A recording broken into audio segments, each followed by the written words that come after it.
The scream tore through the courtroom like a siren, shrill, indignant, unstoppable. Karen's voice climbed octaves as she jabbed her finger toward the defendant. Her face flushed crimson under the fluorescent lights. The sound bounced off the wood-paneled walls, rattling the silence that courtrooms are built on. This wasn't testimony. This wasn't even an objection. This was a meltdown in real time, broadcast to millions. The bailiff's hand moved instinctively toward his belt, his eyes narrowing as he assessed the threat level. Camera operators behind the glass partition leaned forward, zooming in, sensing that rare thing, viral gold unfolding live. The gallery, packed with spectators who'd come for mundane small claims drama, sat frozen, mouths half open. Someone's phone rose slowly, red recording light blinking. The defendant, a middle-aged woman clutching a folder of evidence, shrank back in her chair, eyes wide with disbelief. Karen's hands sliced through the air, her jewelry catching the overhead lights with each violent gesture. Her voice cracked on the high notes, words tumbling over each other in a cascade of righteous fury. The air itself felt thicker, charged with the electricity of impending collision. Every person in that room knew what was coming, except Karen. But she made one catastrophic mistake. She forgot who sat behind that bench. Judge Judy Files, 70-something years of compressed legal authority wrapped in a black robe, hadn't moved. Not an inch. Her gavel rested on the wood before her, untouched. Her reading glasses perched on her nose, magnifying eyes that had seen 10,000 tantrums just like this one. Those eyes, sharp as glass shards, cold as January steel, locked onto Karen with the precision of a laser sight. The judge's expression didn't shift. No eyebrow raise. No tight-lipped disapproval. Just that unblinking, calculating stare that had made careers and destroyed egos for 3 decades on television. Her fingers, adorned with simple rings, remained folded on the desk, patient as a predator watching prey exhaust itself. The courtroom's air conditioning hummed softly, the only sound beneath Karen's escalating tirade. The court reporter's fingers hovered above her stenotype machine, frozen mid-keystroke. The producer in the control room whispered into his headset, "Hold all cameras on Judy, don't you dare cut away." What happened in the next 10 seconds would become legendary. It would be clipped, shared, remixed, and replayed across every social media platform. It would spawn 1,000 think pieces about respect, authority, and consequences. But in that moment, as Karen's voice reached its crescendo and Judge Judy's silence stretched like a tightening wire, nobody knew they were witnessing the birth of a viral reckoning. The gavel hadn't moved yet, but it would. On paper, it looked like a standard case.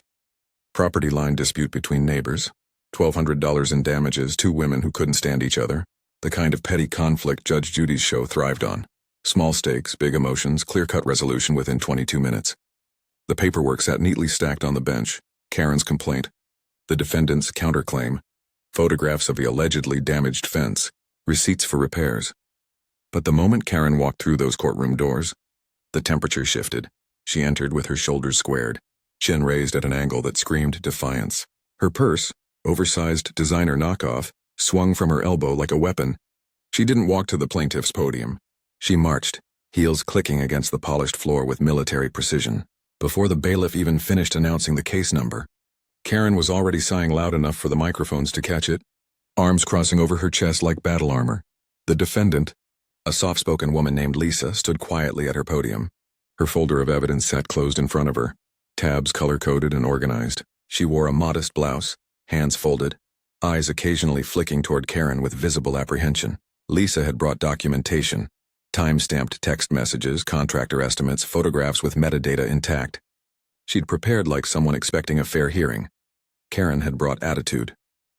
Judge Judy began with her standard opening, reading the case summary aloud. Karen's eyes rolled skyward before the judge even finished the first sentence. A theatrical exhale escaped her lips. Her foot tapped impatiently against the podium base, the sound rhythmic and intentional. When Judge Judy asked Lisa to present her side first, Karen's scoff echoed through the studio. Lisa started speaking, her voice steady but quiet. She explained the property boundary, showed a survey map, pointed to the section where Karen's contractor had allegedly crossed onto her land and damaged existing fencing. Every few sentences, Karen would interrupt with sounds, sharp intakes of breath, derisive snorts, muttered words just below the threshold of direct contempt. "That's ridiculous," Karen hissed under her breath, loud enough to be heard. Lisa paused, glancing at the judge. Judge Judy's eyes remained fixed on the defendant, but her peripheral vision tracked every one of Karen's microaggressions. The judge had seen this dance before. The performative disbelief, the theatrical victimhood. The entitled assumption that volume would triumph over evidence. Lisa continued, now presenting photographs. The images showed fresh fence posts driven into ground that clearly belonged on her property. Karen shook her head violently, jewelry jangling. Her lips moved in silent disagreement, forming words the cameras caught but couldn't quite hear. From the moment she sat down, the courtroom felt smaller, the air thicker with compressed hostility. Judge Judy sat back slightly, fingers steepled beneath her chin. Her expression remained unreadable, not angry, not amused, not even particularly interested. Just watching, calculating, letting the rope unspool. She'd refined this strategy over 30 years and 15,000 cases. Give them enough space to reveal themselves. Let the entitled dig their own graves with golden shovels. Lisa finished her opening statement, placed her evidence on the podium, and stepped back. Her hands trembled slightly, not from dishonesty, but from the psychological warfare Karen had waged through body language alone. Judge Judy's eyes shifted finally, landing on Karen with the weight of a closing door. "All right," the judge said, her voice even and controlled. "Your turn." Karen's spine straightened. Her moment had arrived, the spotlight she'd been elbowing toward since she walked in. This was her vindication, her platform, her chance to expose the injustice she'd suffered. She opened her mouth, and that's when everything started unraveling. Karen didn't just speak. She launched. Her voice filled the courtroom with the force of someone who'd been holding back dam water and finally let it loose. Words tumbled over each other. Accusations, grievances, a litany of wrongs committed against her by this neighbor, by contractors, by the world itself. Her hands moved in wild arcs, punctuating every syllable with physical emphasis. Judge Judy's hand rose slightly, a subtle gesture, palm facing Karen. "Ma'am, slow down. One issue at a time." Karen barely paused for breath. She plowed forward, pivoting from the fence to property taxes to some incident involving a dog from 3 years ago. Her face deepened from pink to red, veins becoming visible along her temple. The folder she'd brought, thin, disorganized, sat ignored on the podium. She didn't need evidence. She had conviction. Lisa stood at her podium, stunned into stillness. This wasn't a legal argument. This was performance art painted in rage. Judge Judy leaned forward slightly, her voice sharpening by a single degree. "Ma'am, answer the question I asked. Did you authorize your contractor to work on her property?" Karen's eyes snapped to the judge, and for a split second, something dangerous flickered there. The realization that she was being interrupted, corrected, challenged. "I authorized him to fix my fence." Karen's voice spiked, the word "my" hitting like a hammer. "If her property got in the way, that's not my problem." The gallery shifted. A collective intake of breath rippled through the spectators. The bailiff's posture straightened incrementally. Even the camera operators exchanged glances through the glass partition. Judge Judy's expression didn't change. "So you admit he crossed the property line?" "I admit nothing." Karen's voice cracked upward. "This whole thing is a setup. She's been harassing me for years, and now she comes in here with her fake documents." "Fake documents?" Judge Judy's eyebrow finally moved 1 millimeter north. "You're accusing her of forgery?"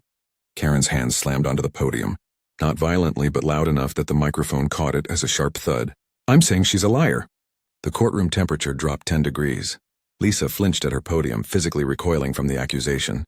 Her mouth opened to defend herself, but Judge Judy's hand rose again, this time toward Lisa. A silent command. "Let her continue." "Let her dig." Karen sensed momentum, mistook the judge's silence for permission. Her voice climbed higher, faster, a runaway train picking up speed on a downhill track. She jabbed her finger toward Lisa, then toward the evidence photos, then toward the ceiling, as if appealing to a higher authority than the woman in the black robe. "She called the police on me. She complained to the HOA. She measured my fence posts with a tape measure at 6 in the morning." "Ma'am." Judge Judy's voice cut through like a scalpel. "Stay on topic." But Karen was past hearing. The pressure cooker had reached critical mass and the valve was blown. Her words became a stream of consciousness assault, past grievances, perceived slights, a conspiracy theory involving the entire neighborhood. Her face glistened under the studio lights, sweat beading along her hairline. Judge Judy sat back in her chair, a movement so deliberate it seemed choreographed. Her fingers returned to their steepled position. Her eyes never left Karen's face, tracking every micro-expression, every tell, every self-incriminating statement. You could see it building, the fuse burning down, sparks trailing behind it, everyone in the room knowing exactly where it led. And another thing, Karen's voice hit a new register, shrill enough that the sound technician in the booth winced and adjusted levels. "I'm tired of being disrespected. I'm tired of people like her thinking they can—" "Sit down," Judge Judy said quietly. Karen froze, not because she obeyed, but because she couldn't believe what she'd just heard. "Excuse me?" Judge Judy's gaze intensified, cold and absolute. I said sit down. Karen's mouth fell open, then closed, then opened again. I'm not finished. The words erupted from her like magma. And that's when she made the fatal error. She raised her voice at the judge. The explosion was instant and total. I don't care what you think. Karen's voice shattered every pretense of courtroom decorum, reverberating off the walls like thunder trapped in a box. This is my case. I have a right to speak.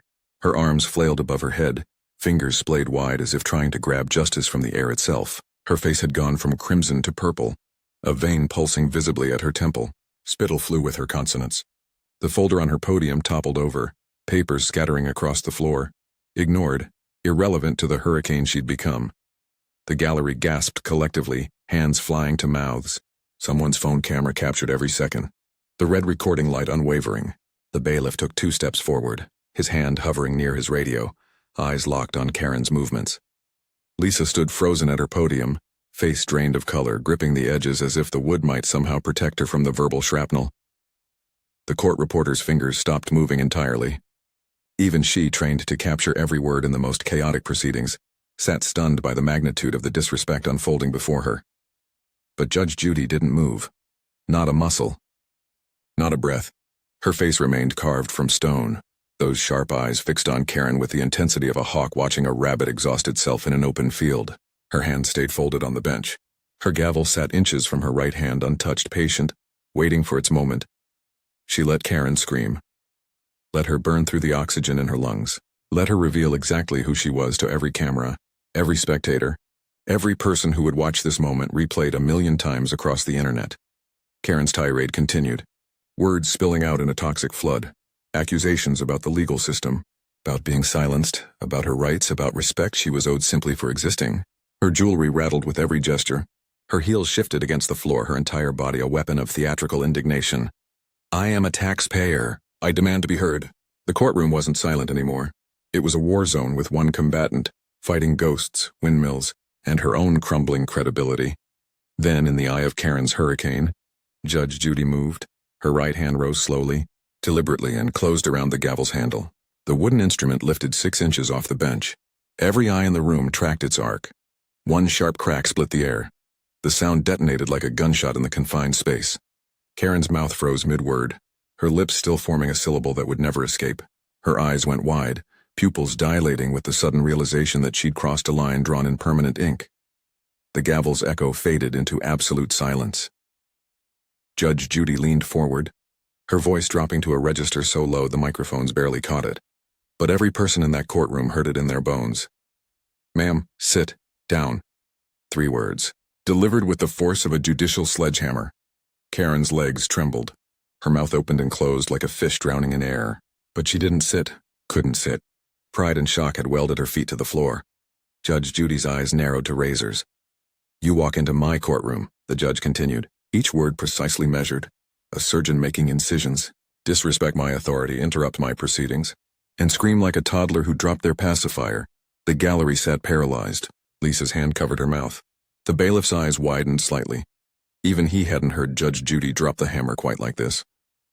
Let me make something crystal clear. Judge Judy's voice remained low, controlled, more terrifying than any shout could ever be. I don't care how loud you yell. Volume doesn't equal validity. And right now you've just proven you have neither case nor composure. Karen's face drained from purple to ash white in seconds. Her hand, still raised from her last gesture, slowly lowered to her sides. Judge Judy sat back, her expression settling into something colder than contempt, indifference laced with finality. Case dismissed. In the defendant's favor. Costs and damages to be paid by the plaintiff. The gavel struck again, once, final. The sound of a door slamming shut on Karen's entire argument. Get out of my courtroom. Karen's body moved on autopilot, muscles operating independently from her shattered mind. Her hand fumbled for her purse, fingers trembling so violently the strap slipped twice before she managed to hook it over her shoulder. Papers still scattered across the floor at her feet. The evidence she'd never presented, arguments she'd never made, lay abandoned like casualties of war. She turned toward the exit, her movements jerky and uncertain. The confident march that had carried her into the courtroom had evaporated. Now her shoulders hunched forward, her head dropped, eyes fixed on the ground as if the floor might swallow her whole and end this nightmare. Each step felt heavier than the last. The bailiff stood near the door, his expression professionally neutral, but his eyes tracked her exit with the wariness of someone watching a defeated animal. He didn't speak. Didn't need to. His presence was simply procedural now, making sure she left without further incident. The gallery remained frozen in tableau, spectators caught between shock and satisfaction. Someone's phone was still recording, capturing every frame of Karen's walk of shame. Another spectator leaned toward her neighbor, whispering behind her hand, words lost but intention clear, the shared knowledge that they'd just witnessed something extraordinary, a reckoning delivered in real time. Karen reached the courtroom door and pushed through without looking back. The heavy wood swung shut behind her with a muted thud, severing her from the scene of her public dismantling. Through the small window in the door, her silhouette could be seen moving quickly down the hallway, fleeing toward the parking lot and whatever remained of her dignity. Inside the courtroom, life resumed. Lisa exhaled a breath she didn't know she'd been holding, her entire body sagging with relief. Her hands, which had been gripping the podium edge with white-knuckled intensity, slowly relaxed. Her eyes glistened, not with tears of sadness but the kind that come when pressure finally releases. Judge Judy glanced toward Lisa, her expression softening by a microscopic degree. "Next time," the judge said, her voice returning to its normal register, "bring a witness who saw the property damage occur. Documentation is good. Eyewitness testimony is better. You won't need to fight this hard." Lisa nodded rapidly, her voice barely above a whisper. "Thank you, Your Honor, thank you so much." Judge Judy waved her hand dismissively, not rudely but in the manner of someone who'd just done what she did every day. Delivered justice. Held the line. Refused to let volume overcome evidence. Next case. The judge called toward the producer's booth. The court reporter's fingers returned to her stenotype, the familiar clicking rhythm resuming. The gallery buzzed with renewed energy, spectators already crafting the stories they'd tell later. "You won't believe what I just saw in Judge Judy's courtroom." But the real aftermath was already unfolding beyond those walls. The video clip hit social media before Karen even reached her car. Someone in the gallery had uploaded it within seconds of the gavel's final strike. The algorithm god smiled upon it immediately. Controversy, justice, a clear villain, a satisfying resolution. Everything the internet craved in 90 seconds of compressed drama. Within an hour, the view count hit 6 figures. Within 3 hours, it crossed 1 million. The comment section flooded like a breached dam. "This is why we love Judge Judy." Karen got wrecked. The silence after that gavel drop was everything. Volume doesn't equal validity. I'm stealing that line, news aggregator sites picked it up. Reaction channels dissected every frame. Someone created a remix with dramatic music swelling under Judge Judy's verbal takedown. Karen's face, frozen in that moment of realization when the gavel struck, became a meme template. When you realize you messed with the wrong one. By the next morning, Karen was famous for all the wrong reasons.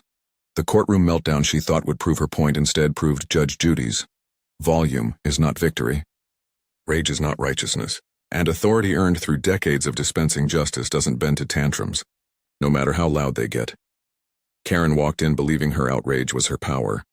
She left knowing the difference between noise and truth. This wasn't just about a property dispute over a fence line. This wasn't even about $1,200 in damages or a contractor who crossed a boundary. This was about what happens when entitlement collides with authority that refuses to bend. When volume meets validity, when someone mistakes their own rage for righteousness and discovers too late that the two are not the same thing. Karen walked into that courtroom armed with nothing but her conviction that being loud meant being right. She'd spent years, perhaps a lifetime, learning that if she escalated her voice high enough, people would back down, managers would comp her meal, customer service representatives would offer refunds, neighbors would avoid confrontation. The squeaky wheel, as the saying goes, gets the grease, but Judge Judy's courtroom operates under different physics. Real authority doesn't shout. It doesn't need to. It doesn't wave its arms or turn purple or invoke rights that don't exist. Real authority simply is, steady, unmovable, backed by decades of experience and the weight of actual law. Judge Judy demonstrated what true power looks like. Calm in the face of chaos, silence as a weapon, patience as a strategy. She didn't match Karen's volume. She didn't need to. She let Karen's own words become the rope, handed her enough length to tie her own noose, then simply stepped back and watched gravity do the work. This is the lesson too many people miss in an age of hot takes and social media outrage. We live in a world where too many Karens in courtrooms, in retail stores, in comment sections believe that intensity of emotion translates to validity of argument. That if they just feel strongly enough, shout loudly enough, demand respect aggressively enough, reality will bend to accommodate them. It won't. Evidence matters. Preparation matters. Composure matters. Respect matters. Judge Judy knew what Karen would do before Karen even opened her mouth. She'd seen this performance 10,000 times. The theatrical sighs, the eye rolls, the escalating interruptions. She knew the type. The entitled civilian who mistakes a television courtroom for a public forum where volume equals votes. So she gave Karen exactly what she wanted: a stage, a microphone, an audience. And then she let Karen use those tools to dismantle her own case piece by shrieking peace. The brilliance wasn't in Judge Judy's verbal takedown, devastating though it was. The brilliance was in her restraint. She didn't interrupt Karen's meltdown. She didn't cut her off mid-tantrum. She let the full spectacle unfold because she understood something fundamental about accountability. Sometimes people need to see the complete picture of their own behavior before they can understand why they lost. Karen thought she was fighting for justice. She was actually performing her own character assassination. And that's the deeper truth this moment reveals. In life's courtrooms, at work, in relationships, in public spaces where we interact with strangers, we're constantly choosing which role to play. We can be the person who brings evidence, speaks calmly, respects process, or we can be the person who brings volume, demands exceptions, mistakes their own feelings for universal law. One approach builds credibility, the other destroys it. Judge Judy's gavel didn't just dismiss a case. It marked the end of a worldview. The fantasy that outrage is a substitute for argument. That being the loudest voice makes you the rightest voice, that you can scream your way to vindication. The courtroom proved otherwise. So did the millions who watched that clip, recognizing in Karen's humiliation a justice they'd longed to see delivered to every entitled aggressor they'd ever encountered. The satisfaction wasn't cruel. It was cathartic. A reminder that rules still matter. That respect for process and authority isn't weakness. It's the foundation of civilization itself. Karen learned this lesson the hardest way possible. Publicly, permanently, virally. The rest of us can learn it here now, watching from the safety of hindsight. Be the person who lets their case speak for itself, not the one who screams until their case can't be heard at all. Karen screamed for attention. Judge Judy gave her a verdict instead, and that gavel strike.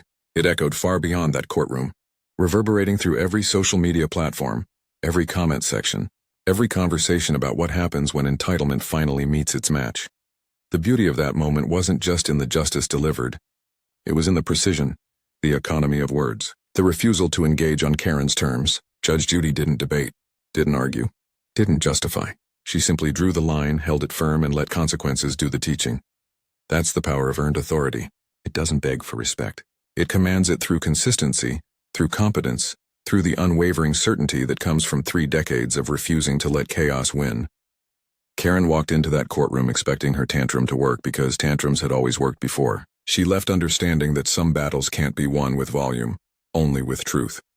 The clip will live forever now, immortalized in the digital archive of courtroom justice. Future Karens will stumble across it, watch that gavel fall, hear those words. Volume doesn't equal validity.